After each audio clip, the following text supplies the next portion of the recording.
The explosion rocked the cargo bay like a dropped piano. Sirens blared and the lights flickered, plunging the corridor into stuttering red gloom. Blood smeared the floor in erratic arcs, most of it not where it should be. Zane Jorrel stumbled sideways, one arm clutched tightly to his abdomen. His other hand dragged behind him, useless, the entire shoulder having taken the brunt of the blast. Shrapnel had torn through his suit and into his side. Breathing was a chore, standing was worse, but forward was the only option. Medical's 2 decks up, someone shouted behind him. "I know," Zane mumbled, barely audible. He placed 1 foot forward and grit his teeth as his knee threatened to buckle. He kept going. A pair of blue hands caught him halfway up the stairs. "Stop moving," the alien nurse barked. Her skin was smooth, almost translucent, and her large black eyes scanned his torso with growing horror. "Your vitals are erratic. You're bleeding internally. Lie down." "Not here," Zane muttered. "Too exposed." "Another hit and you will go unconscious in less than 2 minutes if you keep walking," she snapped. "That's generous," he said, and his knees gave out. He didn't remember being carried. The next thing he knew, he was inside medical, the ceiling whirling above him, and the nurse shouting commands in her native tongue, short, clipped syllables that made the med bay lights pulse in response. Robotic arms extended from the ceiling, scanning and spraying antiseptic foam over his wounds. The nurse hovered beside him, her long fingers dancing over a console. "You have a punctured lung, multiple fractured ribs, and a torn deltoid. Your blood pressure is dangerously low. This wound is mortal." Zane blinked slowly, eyes focusing on her pale face. "I've had worse." She froze. "That is not possible." Zane chuckled, and the motion sent a sharp stab through his ribs. He coughed, then hissed. "Okay, maybe not by much, but I'm not dead yet. You should be." Story of my life. She turned to the console and activated a series of injections. "You are human." "Last time I checked. I was told your species was adaptable, not suicidal. We're both." She didn't respond to that. Instead, she inserted a long needle into his side. Zane winced. "You could have warned me. Would you have stopped me?" "No, then there was no point." He grinned faintly. "I like you." "I don't care." Hours passed. Zane slipped in and out of consciousness, mostly out. The painkillers dulled the edge, but his shoulder throbbed and his chest felt like it had a brick lodged in it. When he finally woke to steady lights and the low hum of machinery, the nurse was still there, reviewing scans. "You're lucky," she said without turning. "That's debatable. You didn't die. That's statistically improbable. Guess I'm an outlier." She turned, holding up a scan. "Your bones are regenerating, but slowly. You'll be immobile for at least 2 weeks. The muscle damage in your shoulder is extensive. It will not fully recover without surgery. Then I'll have surgery. You may also develop long-term respiratory complications. Better than being dead." The nurse stepped closer. "Why didn't you call for assistance immediately after the blast? Others were worse off, had to get them out first. You prioritized others over your own survival. That's how teams work." She watched him for a long time. "You are irrational." "Thanks." "That wasn't a compliment. I know." The door opened and a familiar voice called out, "Zane." Zane turned his head slightly and winced. "Paige," she rushed in, her dark hair disheveled and grease smudged across her cheek. "I just heard. What the hell happened?" Cargo bay went critical. "I was too close." "You always are." She glared at him, then softened. "You look terrible, feel worse." She turned to the nurse. "He's going to be okay." The alien hesitated. "He will survive. Recovery will take time. He is more durable than anticipated." "He's stubborn," Paige said. "That's not the same." Zane coughed again. "She called my wound mortal." Paige frowned. "Was it? Maybe, but I've had worse." The nurse folded her arms. "You must stop saying that. If this had occurred on my planet, we would have declared you deceased within minutes." "Good thing we're not on your planet then. You were bleeding internally in 3 locations. Your lung was collapsed. You lost nearly 40% of your blood volume. That is not worse, that is death." "Death's a moving target." Paige shook her head. "You're an idiot." "Probably." The nurse looked between them. "You both speak as if this is normal." "It kind of is." Paige admitted. He once fell off a comms tower in Nevada, broke both legs, and still crawled back to base to call in a medevac. Why? There was a kid stuck in the rubble. He wouldn't leave without her. The nurse blinked. You're all insane. Probably, Zane said again. Over the next week, Zane remained in the med bay. The pain was constant but manageable with medication. He couldn't sit up without help for the first 5 days. The nurse, her name was Kelis, administered treatments with a calm efficiency that bordered on military. You are not healing as fast as expected, she said on day 6. Humans don't come with turbo regeneration, he muttered. Your species survives through sheer stubbornness. That's not wrong. Kelis adjusted the sling on his arm. You'll need physical therapy. Your shoulder joint is still misaligned. Lifting anything heavier than a datapad will be painful for weeks. Can't wait. On day 8, he took his first unaided steps. Kelis hovered nearby, ready to catch him. He made it 3 steps before his knee gave out and he hit the floor. Do not move, she said, already scanning his leg. I'm fine, he groaned. Just stood too fast. You tore a healing muscle fiber. Sit down. He gritted his teeth as she helped him back to the bed. You are not fine, she said. Stop pretending you are. I'm not pretending. I'm progressing. You are delaying your recovery, but I'm not dying. That's a very low bar. By week 3, Zane could walk short distances and lift his arm to shoulder height. The pain remained, a dull throb that flared during rehab. He pushed through it, cursing under his breath but never asking to stop. Kelis became quieter during those sessions, watching him with a mixture of fascination and frustration. You risk further injury, she warned during one difficult stretch. You said it yourself, I'm already injured. That's not an excuse. It's not an excuse, it's a reason. She said nothing for a while, then finally, you are the first human I have treated. Lucky you.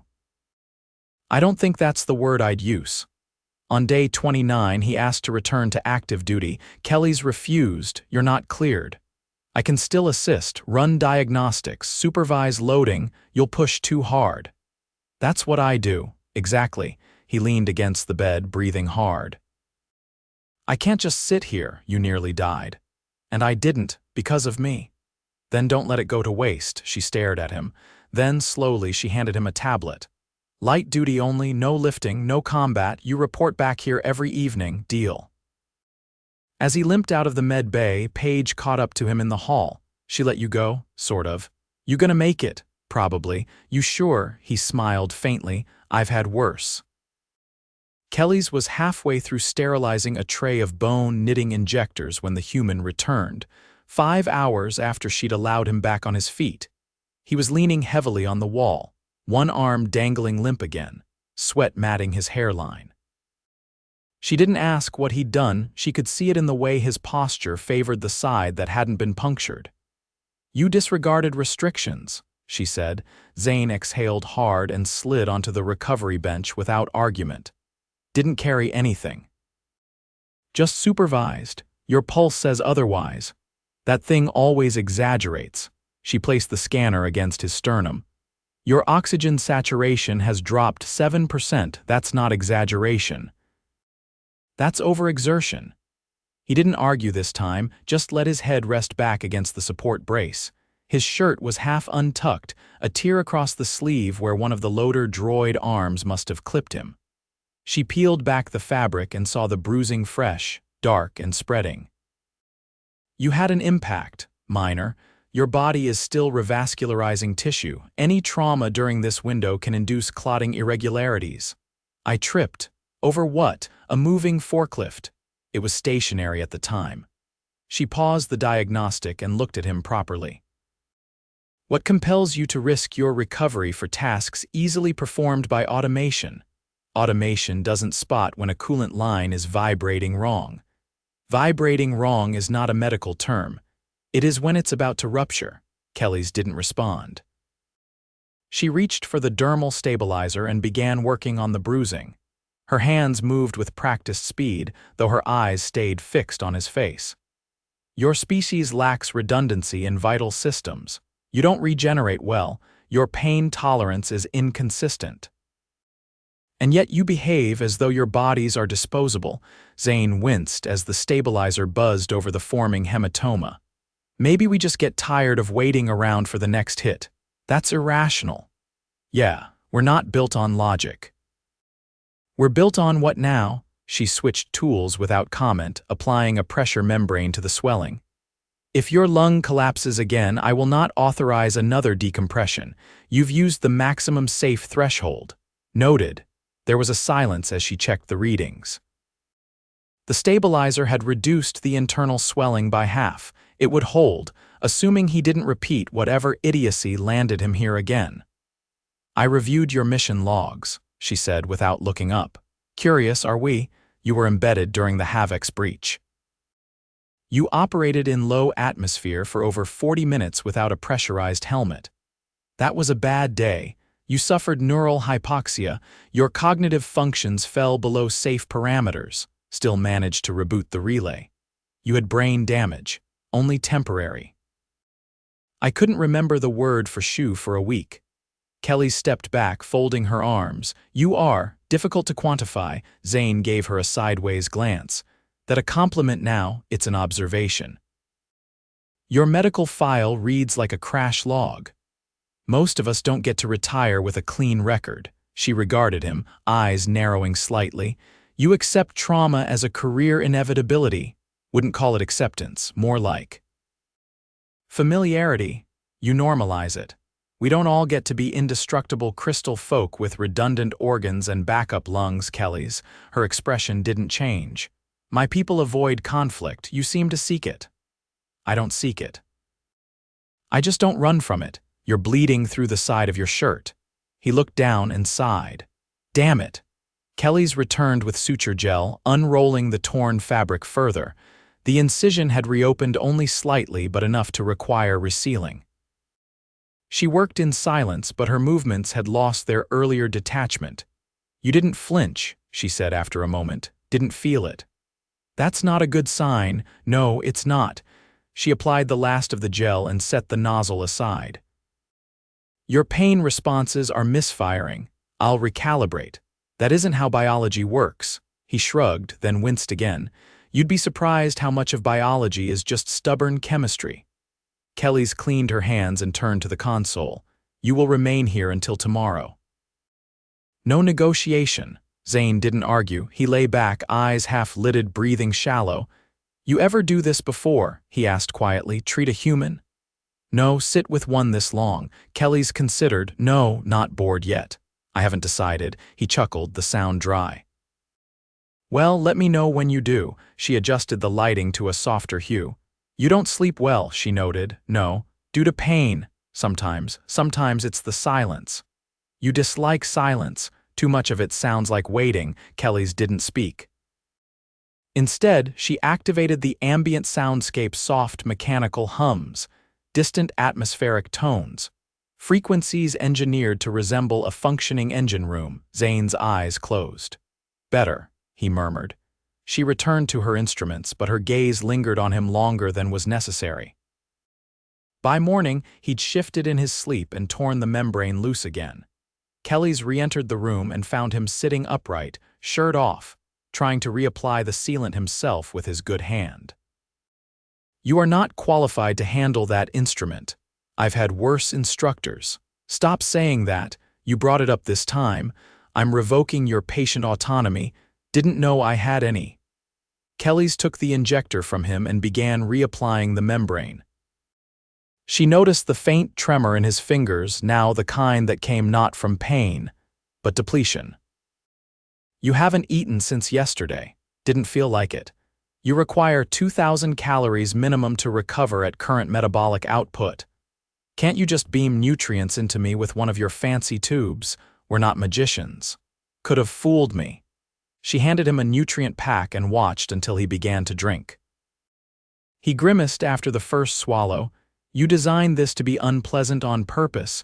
It's optimized for efficiency, not taste. Tastes like wet cardboard. That's intentional. If you liked it, you'd ask for more. He set the pouch down. That's diabolical. Thank you. Later that afternoon, one of the Arcadian engineers, a tall, multi-limbed creature with a skull like a branching coral reef, stepped into the medbay holding a fractured limb actuator. Kelis moved to inspect it, leaving Zane alone for a moment. The engineer noticed him, tilting its frond-like head. "That is the human who refused evacuation." Zane raised a hand in lazy salute. "Still here. You are the one who bled across Deck 7, not on purpose." The engineer tapped one of its fingers together. "The floor was very slippery. My bad. I have never seen a biped lose that much fluid and continue to issue commands. Motivation's a hell of a drug." The engineer tilted away, clearly unsure whether to be impressed or appalled. "You are uniquely inefficient. I'll take it." Kelis returned, nodding toward the hallway. "You have an appointment with physical alignment. Don't pretend you forgot." Zane pushed himself to his feet with a grunt. "Wouldn't dream of it." As they walked side by side through the corridor, a passing Larthian technician gave him a wary glance. "That one thinks I'm undead," Zane muttered. Kelis gave no indication of surprise. "Several believe you are part machine. I'm flattered. Don't be." "It's not a compliment among their species." He laughed, then stifled it with a cough. "Still worth it. You derive satisfaction from alarming others." "No, but I like being underestimated." Kelis didn't reply, but her pace slowed slightly to match his uneven gait. The therapy room was empty when they arrived. She gestured to the support frame, and Zane moved toward it without complaint.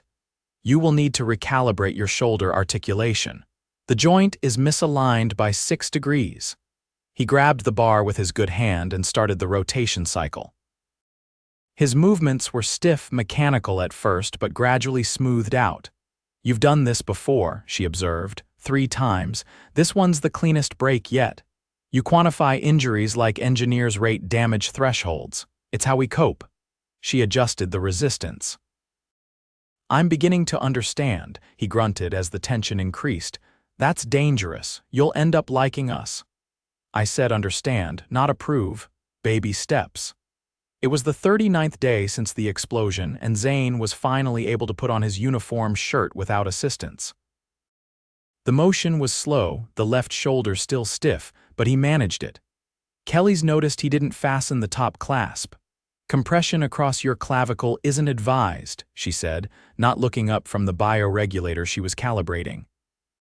"Didn't plan to," Zane replied, rotating his shoulder just enough to feel the lingering ache. "Still feels like someone parked a shuttle on it. You'll experience phantom pressure for several more days," she said. "The nerve mesh is re-establishing signal pathways. Misfires are common." He flexed his fingers and watched the slight delay in response. "So I'm officially twitchy. For now." The medbay was quieter than usual. Most of the evacuees from the cargo bay incident had been discharged or reassigned. Zane had become the last remaining patient, though he didn't quite feel like one anymore.